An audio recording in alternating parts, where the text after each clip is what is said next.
Alang sa pagpamalandong sa pulong sa Ginoo, please turn with me to Romans chapter 3 verse 31. Sumpay kini sa ato ang expository series on the book of Romans. Roma kapitulo 3 bersikulo 31. Ang giingon dinhi mga kaigsunan. Kung mao, gipakawalay pulos ba nato ang balaod pinaagi sa pagtuo? Hinaot nga dili kana mahitabo, kun dili gipalig-on pagani nato ang balaod. May the Lord bless the proclamation of His word at this moment. Maampingon gayud kayo si Apostle Paul, mga kaigsunan, sa pag-outline sa kinaiyahan sa atong kaluwasan. Ang atong kaluwasan pinaagi lamang sa grasya, nga nadawat nato pinaagi lamang sa pagtuo. Ug gihimong tataw ni Apostle Paul nga ang atong obedience sa balaod, the works of the law, wala gayoy mahimo aron pagaisipon kitang matarong og hingpit at ubangan sa Dios. No, Romans chapter 3 verse 20 ang giingon dinhi, tungod kay pinaagi sa mga buhat sa balaod, walay tawo nga pagaisipong hingpit sa iyang pananaw. Tungod kay pinaagi sa balaod ang pagkasayod sa kasalanan. Now, ang style ni Apostle Paul sa iyang sulat mga kaigsunan, iyang gi-anticipate na ang mga pangutana sa iyang mga readers. Unya iya na kining gitubag before pagani mapangutana sa mga readers kini. So, mo kini gi-address ni Pablo sa mga Hudiyo nga nagbasa sa Book of Romans sugod pa sa chapter 2. Gumikan kay nakasabot gayud si Apostle Paul, nasayod siya sa ilang mga kasagara nga mga objections or pagsupak sa iyang pagtulunan. Kay nga naman, garbuso kayo ang mga Hudiyo, proud kaayo sila nga kaliwat sila ni Abraham. Unya, proud sila nga doon na sila 10 commandments, nagsunod kuno sila sa napulo kasugo. So, ang pagtulunan ni Apostle Paul, ang tawo kuno mahimong hingpit at ubangan sa Dios. Pagaisipon nga matarong bulag sa balaod. So nagkasumpaki gayud mga kaigsunan. Ug mao kini ang ilang pasumangil kay Apostle Paul.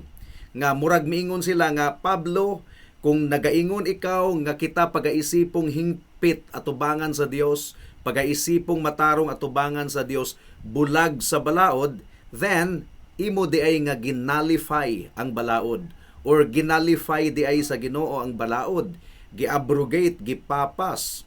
Ang pangutana mga kaigsunan, ang justification apart from the law, kining giisip kita nga hingpit at ubangan sa Dios pinaagi sa pagtuo lamang kang Kristo nga nahimulag sa balaod, nagapapas ba kini sa balaod sa 10 commandments? Meaning to say, wala na'y 10 commandments sa atong panahon karon. Gitubag kana ni Apostle Paul sa atong teksto sa Romans chapter 3 verse 31. Ang giingon dinhi, kung mao, gipakawalay pulos ba nato ang balaod pinaagi sa pagtuo?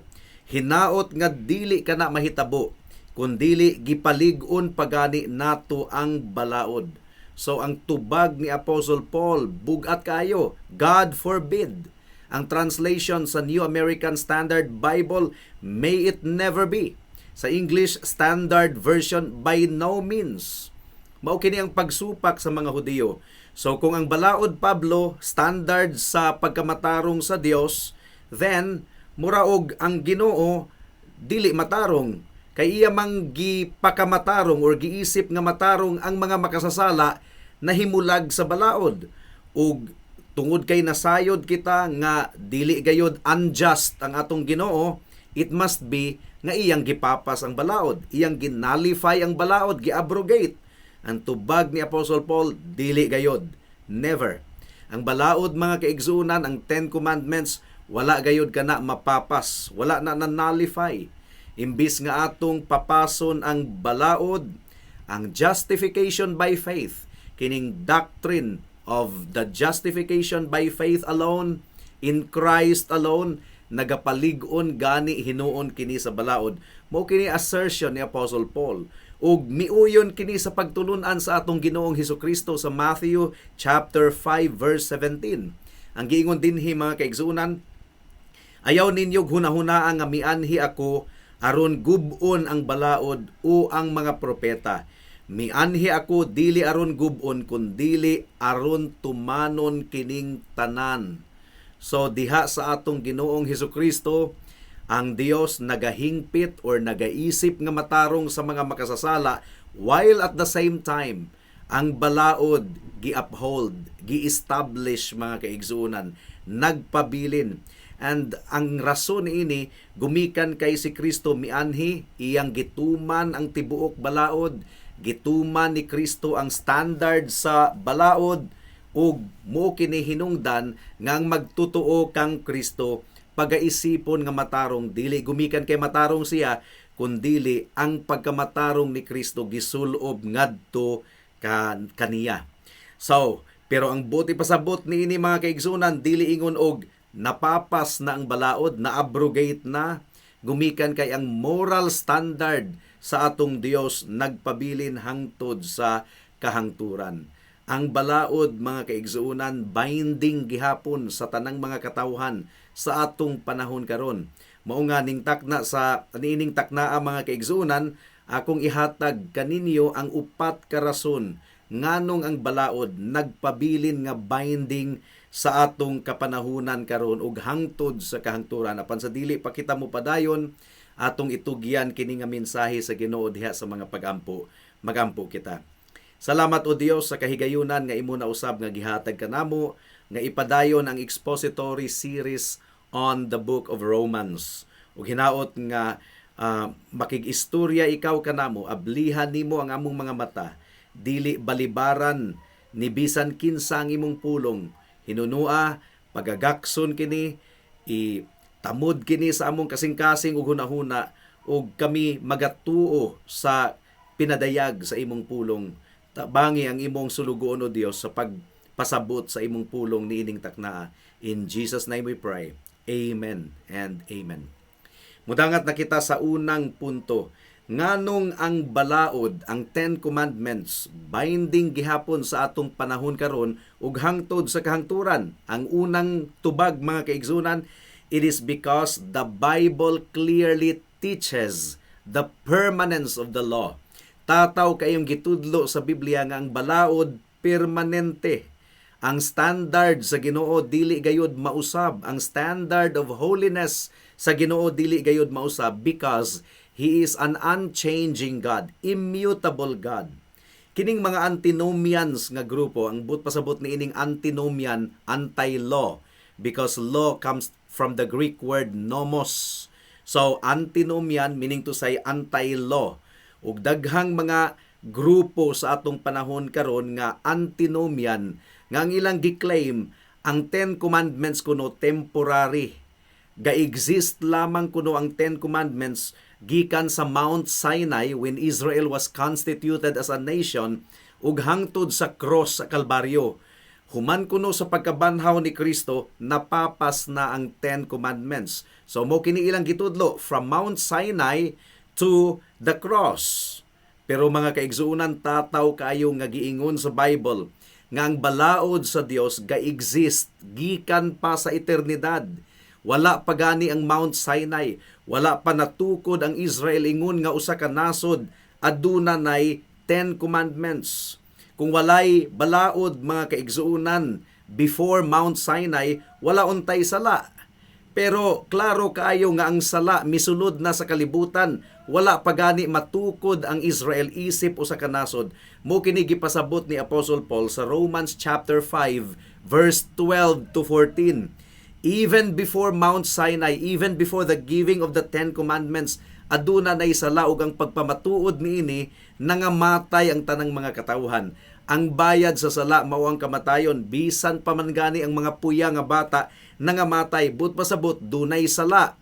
Ug ang sala mga kaigsunan according to the Bible mao kana ang pagsupak sa balaod sa Dios. Romans chapter 5 verse 12 to 14. Ang giingon dinhi, busa kung giunsa nga pinaagi sa usa ka tawo nakasulod ang kasalanan sa kalibutan ug pinaagi sa kasalanan mao ang kamatayon, mao nga miabot sa tanang mga tawo ang kamatayon tungod kay ang tanan nakasala. Tinuod nga ang kasalanan anaa sa kalibutan sa wala pa miabot ang balaod. Apan dili pagaisipon ang sala kung wala ang balaod. Bisan pa niini, ang kamatayon naghari na sukad pa kang Adan hangtod kang Moises. Bisan ngadto kanila nga wala nakasala sama sa pagsupak ni Adan, nga mao ang anino sa usa nga moabutay. So klaro kayo mga kaigsunan nga ang kamatayon naghari na gikan kang Adan. So kung naghari na ang kamatayon gikan kang Adan, wala pa gani moabot si Moses, wala pa mahatag ang 10 Commandments written on the tablet of stone, but ipasabot ang balaod naghari na usab. Gumikan kay ang sala mao ang pagsupak sa balaod, ug ang bayad sa sala mao ang kamatayon. Ang sala mga kaigsunan anaa na sa kalibutan sa wala pa gani nahatag ang 10 Commandments didto sa Mount Sinai. Ug ang ebidensya niini mao ang kamatayon sa tanang mga katawhan, because death is sin's punishment. Ug daghan kaayong abundansya nga mga pamatuod sa Old Testament nga ang balaod nag-exist ug ang mga katawhan dunay tulubagon because they broke the law of God and their guilt was imputed to them. For example, ang mga Egyptians, wala pa gani gihatag ang 10 Commandments dito sa Mount Sinai. Ang mga Egyptians nanubag na sa Ginoo, gumikan kay nakasala sila batok sa balaod. Nagsimba sila sa mga Diyos-Diyos. So ilang gi-violate ang first commandment. Aduna sila'y peke nga pagsimba, ilang gi-violate ang second commandments. Ug ilang gibugal-bugalan ang ngalan sa Ginoo, ilang gi-violate ang third commandment. Ug gisilutan sila sa Ginoo isip usa ka nasod. Ang mga anak usab ni Israel adunay tulubagon nga tumanon ang Sabbath. Wala pa gani gihatag ang 10 Commandments sa Mount Sinai. Remember ang 10 Commandments gihatag sa Exodus chapter 20, pero sa Exodus chapter 16 verse 28 hangtod sa 30 aduna na sila'y obligation nga tumanon ang Sabbath, which is the fourth commandment of the 10 Commandments. Ang giingon diri sa Exodus chapter 16, giingon sa Ginoo kang Moises, verse 28 hangtod sa 30, hangtod kanus-an ninyo balibaran ang pagtuman sa akong mga sugo ug sa akong mga balaod. Tanawan ninyo, gihatag kaninyo sa Ginoo ang Sabbath. Busa gihatag niya kaninyo sa ikaunom nga adlaw ang pagkaon alang sa duha ka adlaw. Magpabilin ang matag tawo sa iyang nahimutangan. Dili mubiya si bisan kinsa sa iyang nahimutangan sa ikapito nga adlaw. Busa ang tibuok lungsod mipahulay sa ikapito nga adlaw. Now karon sa New Covenant mga kaigsunan, nasayod kita nga ang 7th day Sabbath gibalhin ngadto sa first day Sabbath, ang day of the resurrection. This is now the Christian Sabbath, and we have a lot of proof nga magpamatuod nga ang first day of the week, ang Sunday, is the Christian Sabbath. But then the principle remains the same. Unom kaadlaw kitang mga budlay ni ining kalibutana apan sa adlaw sa igpapahulay, adlawng Domingo, kita mag-spend sa tibuok adlaw alang sa pagsimba sa atong Ginoo together with all of God's redeemed people. So, sa wala pa gani igihatag ang 10 Commandments sa Exodus chapter 20, ang Ginoo naningil na sa nasod sa Israel because they broke His law, His commands, particularly the law of the Sabbath. Unsa pa? Mubalik kita during the time of Noah. Si Ham, nga anak ni Noah, gisilutan sa Ginoo, gumikan kay wala niya gitahod ang iyang amahan. Iyang gi-enjoy ang iyang amahan nga hubog, nga naghubo, nga naghigda sa yuta, sa salog. So, because of that, because Ham failed to honor his father Noah, gitunglo siya sa Ginoo ug ang iyang mga kaliwatan, ang iyang descendants ang naka-record nga gitunglo sa Dios. What about Cain? Gisupak ni Cain ang ikaunom nga sugo, murder, and he was punished. What about Sodom and Gomorrah? The sin of immorality. Gisupak ang 7th commandment and the entire Sodom and Gomorrah were punished or was punished. So, sama nga ang balaod mga kaigsunan, wala nagsugod sa Mount Sinai, kundili ang balaod nagsugod gikan pa sa eternidad. So, ang moral requirements sa Ginoo wala natapos didto sa Calvary. Wala. Nagpabilin ang Ten Commandments ingon nga standard sa Ginoo aron ang iyang mga katawhan magkinabuhi nga balaan at tubangan niya. And after making it absolutely clear nga wala gayoy tawo nga maluwas pinaagi sa pagsunod sa Ten Commandments, gihimo usab nga tataw ni Apostle Paul nga ang Ten Commandments wala napapas. Ang mga tao manggod mahilig mo settle sa duha ka extreme. Wala kita maluwas or dili kita maluwas pinaagi sa pagsunod sa balaod. So ang but pasabot, wala na ibalaod, gipapas na. No. Ang giingon ni Apostle Paul, we are not saved by the Ten Commandments, but the Ten Commandments remain the standard for our holy living. Dili but pasabot nga giluwas kita pinaagi sa grasya lamang, pinaagi sa pagtuo sa atong Ginoong Hesukristo lamang, nga ang but ipasabot niini napapas ng balaod. That is the point of our text. Romans 3:31 once again. Kung mao gipakawalay pulos ba nato ang balaod pinaagi sa pagtuo, hinaot nga dili kana mahitabo, kun dili gipalig-on pagani nato ang balaod. Gi-establish pagani sa doctrine of justification by faith alone, in Christ alone, ang balaod, gi-establish. It means to stand, to make firm, to establish, or to uphold. Kay nga naman, alang sa tinuod nga magtotoo, ang balaod sa Ginoo, ang Ten Commandments, nahisulat na kini sa atong kasing-kasing ug hunahuna. Ang tanan nga giluwas, gisulatan sila sa balaod sa Ginoo sa ilang kasing-kasing ug hunahuna, ug ang but ipasabot niini ang Ten Commandments dili na burden, dili na kabugaton. Bisan ang law of the Sabbath, kining musimba kita kanunay sa matag Domingo together with God's people, dili na kini burden sa atong kasing-kasing. Nganuman, kay gisulat na sa Ginoo ang balaod niya sa kasing-kasing sa tanang magtotoo. The law of God is no longer a burden. Ang balaod sa Ginoo kalipay na kini sa atong kasing-kasing nga atong tumanon.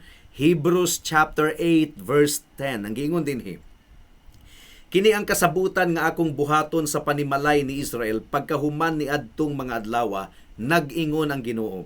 Ibutang ko ang akong mga kasuguan sa ilang hunahuna ug isulat ko kining tanan sa ilang mga kasing-kasing, ug ako mahimong ilang Dios ug sila mahimong akong katawhan. So you see, in the new covenant, one of the blessings is that ang balaod sa Ginoo gisulat sa atong kasing-kasing ug hunahuna.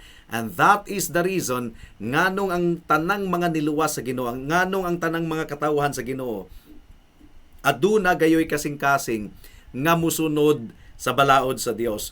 Magkinabuhi sumala sa balaod, dili aron maluwas, kundili gumikan kay giluwas na sila sa Ginoo. Hebrews chapter 10 verse 16.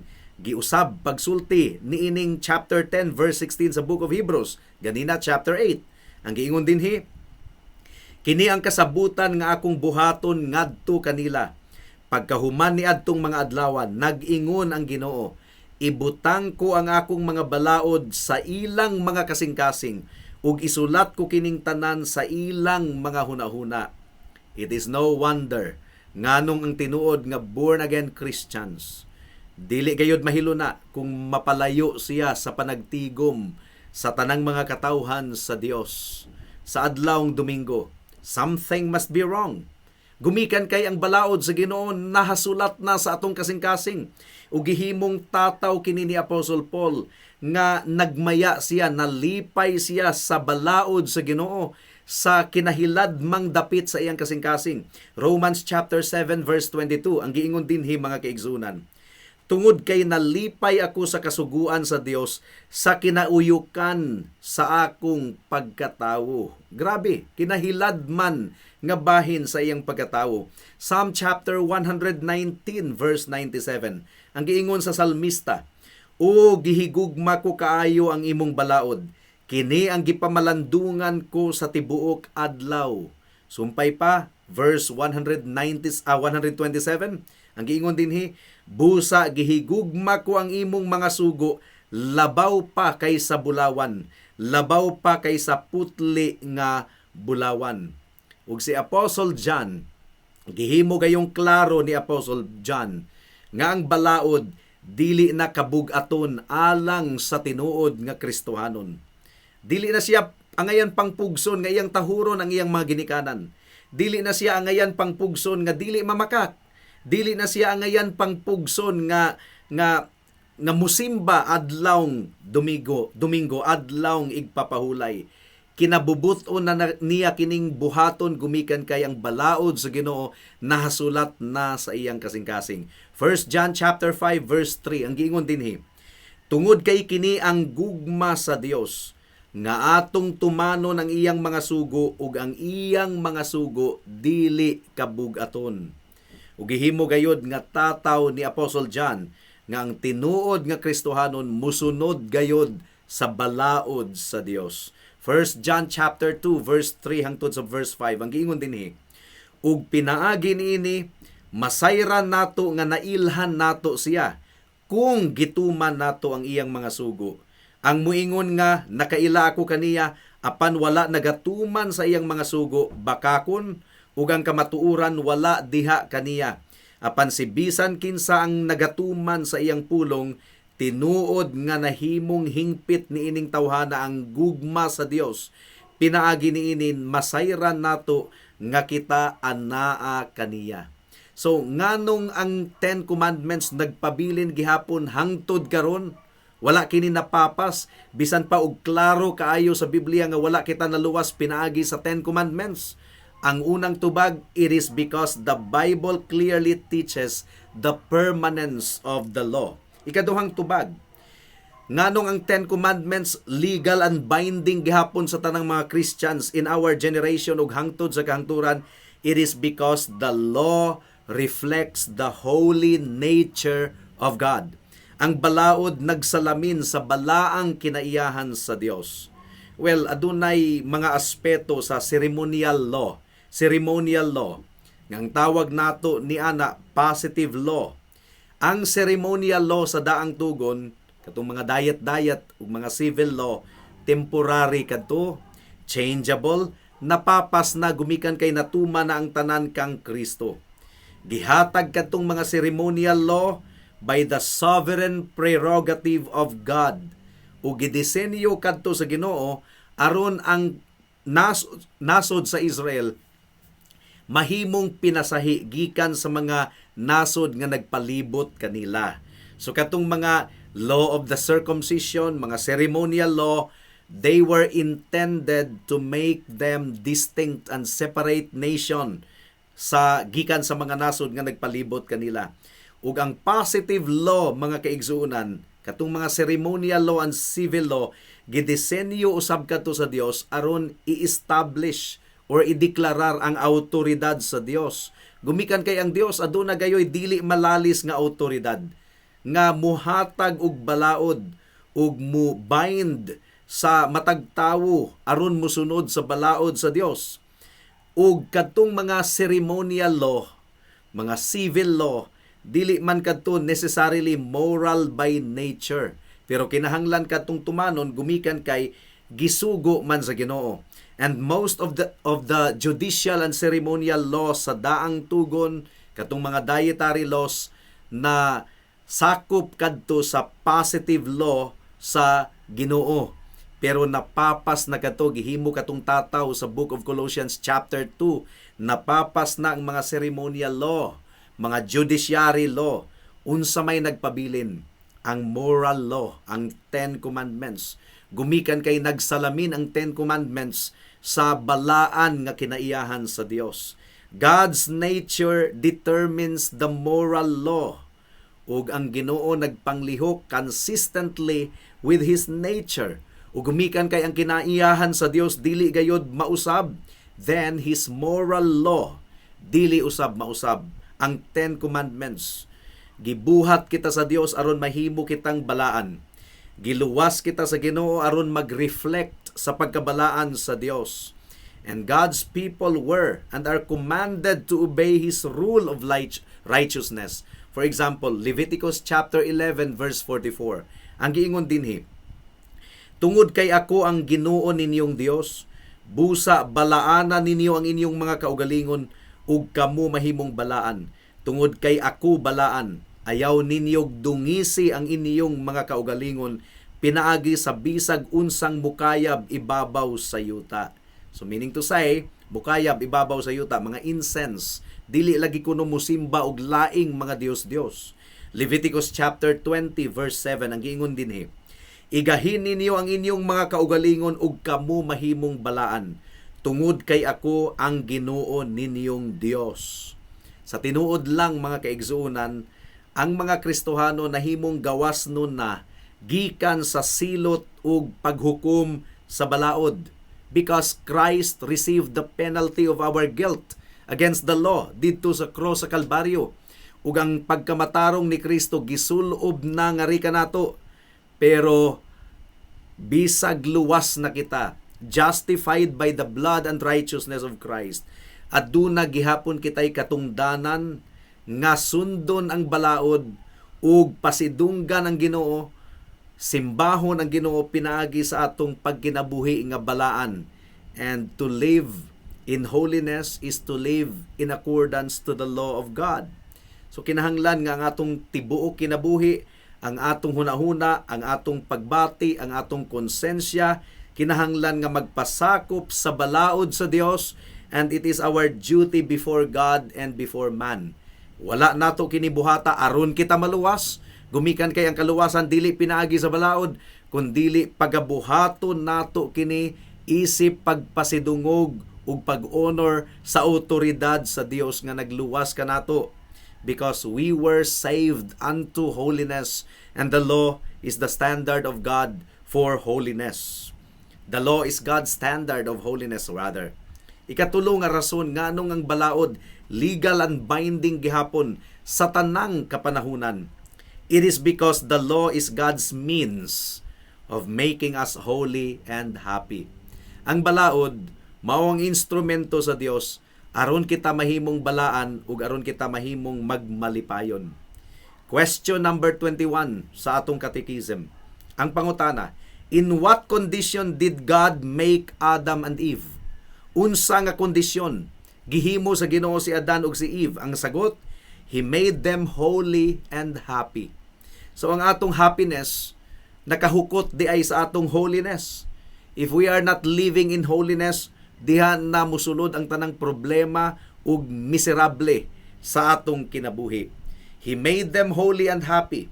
God demands of us holiness. Ang giingon sa 1 Peter chapter 1 verse 15 and 16, ang giingon dinhi, hinuon sanglit balaan ang nagtawag kaninyo, pagpabalaan kamo sa tanang paagi sa pagkinabuhi, tungod kay nahasulat, mahimo kamong balaan tungod kay ako balaan. Ang tinuod nga kalipay mga kaigsuonan, mao ang pagkinabuhi nga balaan. Mao ang pagsunod sa balaod sa Dios.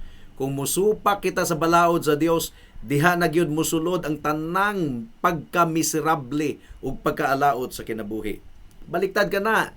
Ang mga tawo musalikway sa balaod sa Ginoo kay killjoy kuno, KJ, gapugong kuno sa ilang enjoyment. Baliktad. Ang pagsupak sa balaod sa Ginoo mao ang magpaalaot sa tawo. Ang pagsunod sa balaod sa Ginoo mao ang maghatag kaniyang tinuod nga kalipay ug katagbawan. Joshua chapter 1 verse 7 hangtod sa verse 8 ang giingon dinhi, pagpakalig-on lang ug pagpakaisog ug duro, buhata ang sumala sa tanang kasuguan nga gisugo kanimo ni Moises nga akong sulugoon. Ayaw og liko sa tuo o sa wala, aron ikaw mahimong malampuson bisag asa ka pamuadto. Kining maong libro sa kasuguan ayaw og wad-a sa imong baba, kundili pamalandungi kini sa adlaw ug sa gabii, aron inyong masunod ang sumala sa tanan nga nahasulat niini, tungod kay kung mao paginhawaon nimo ang imong mga lakang ug makaangkon ka og kaluwasan. So you see, obedience to the law is the key to happiness mga kaigsuunan. Ang kalibutan nangita og kalipay sa sipyat nga dapit ug dili gayud nila makita, dili nila makaplagan ang tinuod nga kalipay gawas sa kabubuton sa Ginoo. It's only in God's will, as reflected in the law of God, that true happiness can be found. Ang tinuod nga kalipay ug tinuod nga kalampusan anaa sa pagsunod sa kabubuton sa Dios. And the 10 Commandments are God's pattern of holiness. Ang giingon sa question number 4 sa atong Children's Catechism, how do we please God? Unsaon man nato paglipay ang Dios? Ang tubag, by doing His will.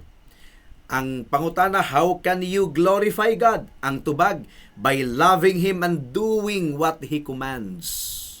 So this is a summary. Catechism is a summary of our Christian faith. Ang sala, mao kini ang pagsupak sa balaod. O kung mubalik kita sa 10 Commandments, that is the only way to fight lawlessness, because sin is lawlessness. Ang pinakadakong kaaway sa balaod, mao ang mga tawo nga nagpakaaron ingnon nga sila Kristohanon kunuhay, but in reality, half-hearted, rationalizers, nga imbis nga mutuman sa balaod sa Dios, ilang gipalusot ang ilang conduct nga supak sa balaod sa Dios. Mingon sila nga gipapas na ang 10 Commandments na himong duha na lang sipyat. The 10 Commandments is summarized into 2. Love God and love your neighbor. But how do we love God? First, second, third, fourth commandment, mao kini ang expression how do we love God?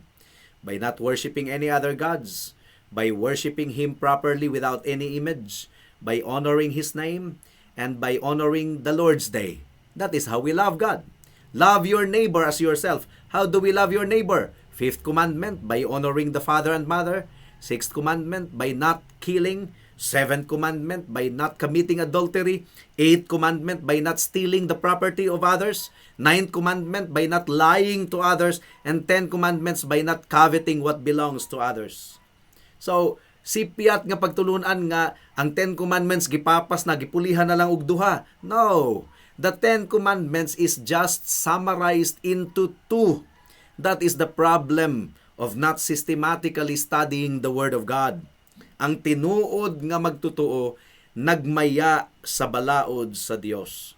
Ang balaod sa Dios mao ang atong kalipay, mao ang atong kalinaw, mga kaigsunan. So that's the third reason kung nganong ang balaod, ang 10 Commandments, legal and binding gihapon sa atong panahon karon. Ikaupat nga rason, because the law is God's appointed means of bringing sinners to Christ. Ang balaod, mao kini ang gitakda sa Ginoo nga instrumento aron ang mga makasasala madala nato ngadto kang Kristo. That's why we preach the 10 Commandments in every evangelistic endeavor that we have. Kinahanglan nga masabtan gayud sa tawo nga sila makasasala kay gisupak nila ang balaod, ug kung maalarma sila ato silang dadon ngadto kang Kristo, because it is only through Christ that salvation can only be found. Pero samara nga ang tawo dili mo adto og doktor kung wala siya gibati nga balatian. Ang tawo nga wala nakasabot nga siya makasasala, gumikan kay gisupak ni ang balaod, dili usab siya mo dangop kang Kristo alang sa kaluwasan. The law was never meant to make us acceptable before God. Ang balaod wala kini gihatag aron atong tumanon, aron kita maluwas, aron madawat kita sa Ginoo. No, that's not the purpose of the law. Ang balaod gihatag sa Dios nga ri kanato aron mahimo kitang aware nga kita makasasala, aron mudangop kita kang Kristo. So the law is designed by God to make us run to Christ. Romans chapter 7 verse 7. Ang giingon dinhi mga kaigsunan, unsa man lagi ang atong masulti, kasalanan ba ang balaod? Dili gayod unta mahitabo. Apan bisan pa wala unta nako mailhi ang kasalanan kung dili pa pinaagi sa balaod. Tungod kay wala unta nako mailhi ang pagpangaghop kung wala unta giingon sa kasuguan, ayaw pangaghop. Do not covet. Romans chapter 3 verse 20, ang giingon dinhi, tungod kay pinaagi sa mga buhat sa balaod, walay tawo nga pagaisipon nga hingpit sa iyang pananaw, tungod kay pinaagi sa kasuguan mao ang pagkaila sa kasalanan. So the purpose of the law is that aron mailhan nato, aron masayran nato nga kita makasasala, aron kita magpaubos atubangan sa Ginoo, aron masabtan nato ang atong pagkadautan. Kung dili masabtan sa usa ka tawo nga siya dautan, dili gayod siya mudagan padulong kang Kristo alang sa kaluwasan. So when we evangelize, we preach the law in order to convince sinners that they are sinners under the wrath of God. As our schoolmaster, ang balaod kuno schoolmaster nato, tutor nga nagdala nato padulong kang Kristo. The law teaches sinners of their hopeless guilt before a holy God. Ang gitudlo sa balaod kanato is that kita walay paglaom, tinunglo kita. We need to come to Jesus Christ.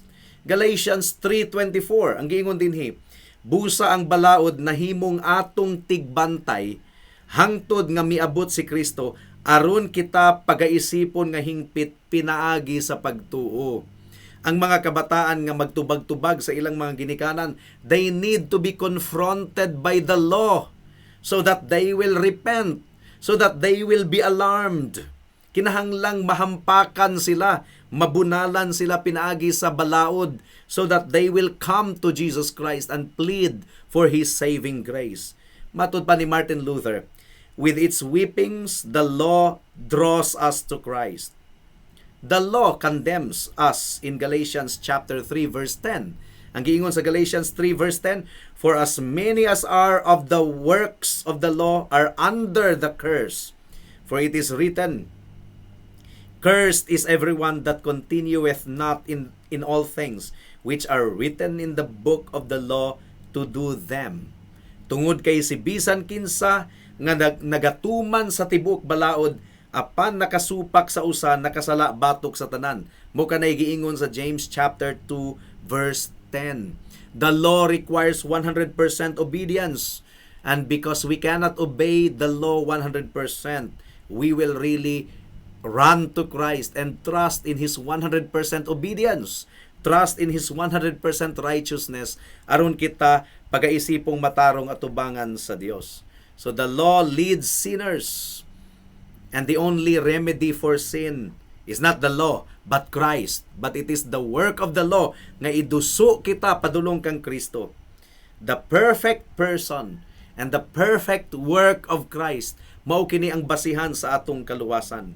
So in conclusion mga kaigsunan, ang balaod wala napapas. Kinahanglan nga tumanon gihapon nato ang balaod.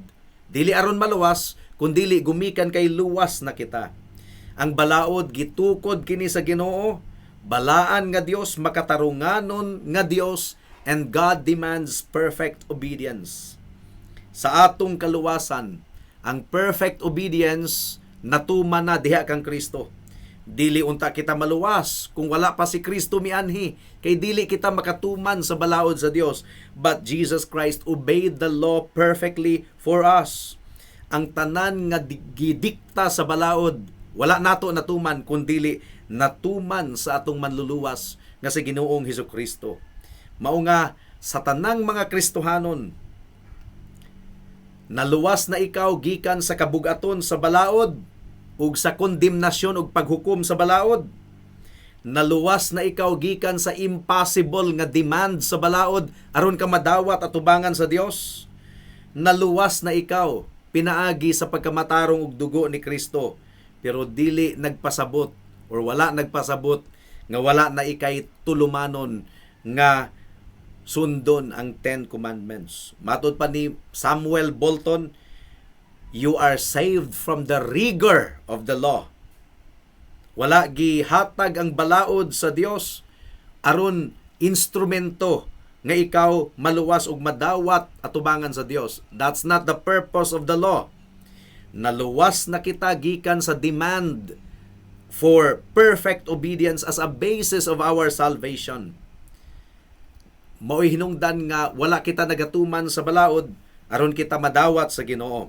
Nagatuman kita sa balaod gumikan kay nahigugma kita sa atong manluluwas. Nahigugma kita sa Dios. is na demonstrate ba kini sa imong kinabuhi igsuon diha kang Kristo? If you are truly saved, kalipay ba nimo ang pagsunod sa balaod sa Dios? You have been freed. Nahimo na ikaw ang gawas nun sa gi-require sa balaod aron ka maluwas, perfect obedience. That you cannot do. Christ did it. Pero ang bunga sa kaluwasan mao ang kasing-kasing nga gisulatan, gipatikan sa balaod sa Dios. Ang tinuod nga luwas aduna nay balaod nga gipatik sa ilang kasing-kasing, busa ang atong kinabuhi nag-reflect gayod sa pagsunod sa Ten Commandments. Ang pagpamatuod nga ikaw luwas na is that you have a pattern of gladly obeying the law of God. Dili ang atong kaugalingong rule ang atong sundon, kundi ang rule sa Ginoo sa matag adlaw sa atong Kristohanon nga kinabuhi. Alang sa mga wala pa kang Kristo, the Bible is clear. Guilty ka tubangan sa Dios. Sad-an ka.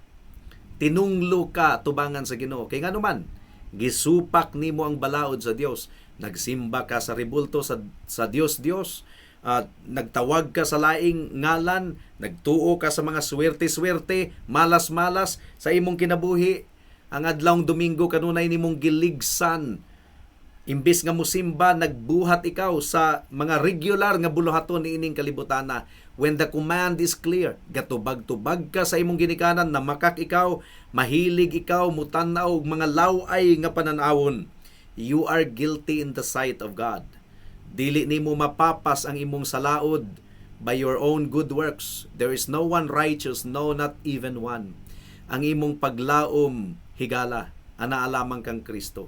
Si Kristo ang mituman sa balaod perfectly on behalf of sinners like you and me. Ug si Kristo ang nagbayad, pinaagi sa iyang kamatayon, pinaagi sa iyang dugo nga giula, siya ang nagbayad sa tanang silot sa sala. And if you repent of your sin, kung ikaw maghinulsol ug mutuo lamang kang Kristo, musalig kaniya, ikaw maluwas. Buhata kini karon dayon, kay basin ug ugma ulahin ang tanan. Magampo kita. O labing gamhanan nga Dios, we thank you, O God, for your word today. Ug hinaot nga ikaw maoy magpanglihok sa kasing-kasing ug hunahuna sa tanang mga katawhan, that they will really repent of their sin and believe in Jesus Christ as their Lord and Savior. Ug sa tanang mga magtutuo, we have the obligation to live according to your law, according to your standard of holiness, which is the law. Busa ang tanang Christians, mapamatud-an ang kanilang Christianity, ang ilang Christianity, kung nagasunod sa balaod sa Dios. Because you have made it clearly, O God, in your word, that those who have been redeemed have their hearts imprinted with the law of God. Their minds are imprinted with the law of God. The law of God is written in our hearts and minds. So help us to be obedient in our Christian life. Salamat, O Dios. This we pray in Jesus' name.